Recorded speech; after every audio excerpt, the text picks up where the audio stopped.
Hi everyone, welcome to the show. This is Reverend Dave for Reverend Review, and today we're looking at an Ishapore 2A1. Basically, this is a Lee-Enfield. In fact, it has a lot of characteristics to a Lee-Enfield number 1 Mark III. For some of you not too familiar with it, the Lee-Enfield number 1 Mark III is the World War I version per se of the British rifle during World War I. Of course, during World War II, the Brits would have the Lee-Enfield, number 4 Mark I.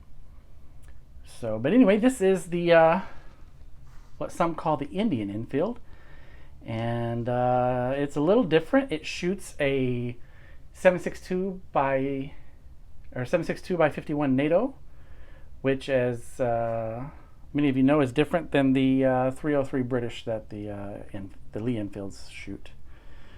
So just there's a rich history that goes in with these Ishapores. There's Ishapore 2A and the Ishapore 2A1. This is a 2A1. Minor differences between the two, but as I bump the camera around, this video here is just going to let you see some things. It's just going to basically just let you look. Maybe you're in the market of one of these and you're kind of just want a detailed look of it. And so here we go. We have a rifle, 7.62 2A1 RFL 1967. That's the birth of this rifle, 1967 here. Excellent rifle. So let's look at some of the, go down the rifle here. Of course, this is a 2A1, so the sights are a little different. You see there, you see the RFI, and it graduates out to 800 meters. It's a nice sight. And of course, this has the characteristic of the Lee-Enfield for World War I a little bit, meaning that you don't see the barrel coming out through here, but the front post is different. It's kind of bulky and squared off, but an excellent rifle. We'll go down here the rifle a little bit before I take it to the flip it on the other side. A lot of nice little markings here.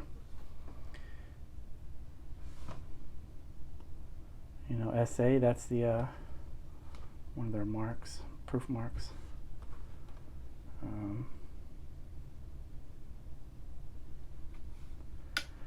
This, of course, has a 12-round mag, not the 10-round mag. And, like many Ishapores, the aluminum butt plate. The hole, and you see there the SA mark. I'm going to flip the rifle around, come at it from the other side. Now, this was a rifle that was in the, I don't know if it was in the reserves of the Indian Army or police or what have you, but many of the Enfields come back, they have unit markings, rifle markings as well. This was rifle 129. So, can't tell you a whole lot about that, but other than that's what that is. Let's scroll down the rifle a little bit. Safety, just like on the Enfield, the Lee-Enfields. Again, there's a lot of history with these rifles, and I would recommend you go check out some of the other YouTube videos that are detailing this rifle. I'm just showing off mine. It's okay to get a little jealous. And this is a fine shooting rifle. I know there's some, of course this has the original sling that it came with. Some people say that they have problems with feeding from the magazine.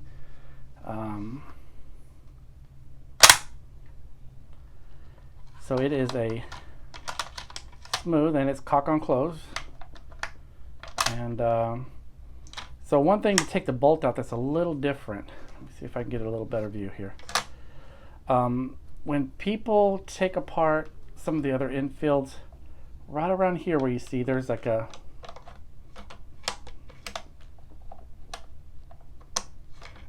a little place right here, like a little indent, and you can rotate this little piece right here. You rotate it so you can take the bolt out. Well, on the Enfield, on the Ishapore, I mean, it's right here. You just rotate this like that, and then the bolt comes out. Trying to do this on camera is a little challenging. And the same, you just pull it back down, click,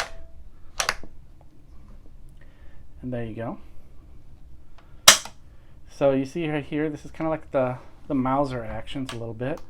You can, instead of cock on open, it's cock on close, you can pull this back right there, and that's going to cock the firearm in case you have like a light primer strike or something. You pull the trigger. Of course, with that out, safety on, it just disconnects the trigger there. So what I'm going to do, let me flip it around, show you one more time about the bolt, how to take it out. So again, sometimes on some Enfields they're going to be right, you're going to somewhere around in there, you'll flip this up, but not on here. Here you come, you see the little bridge, you go into the bridge, and once there you can just pull it out just like so, and then before you go back in, again, this is an Indian-Enfield Ishapore 2A1. A lot of people talk about magazine failures,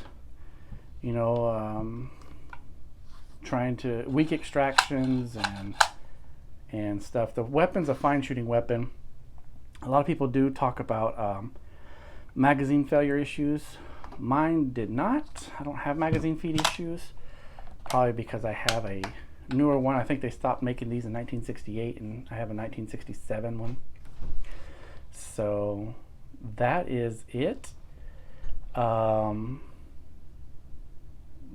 of the, again, maybe the reason I don't have problems, just like I was talking about with my Mauser, I don't have problems with my Mauser because I did a complete detail stripping, just like this rifle. This rifle was completely taken down. All the wood, all the metal, everything completely taken apart, scrubbed, cleaned.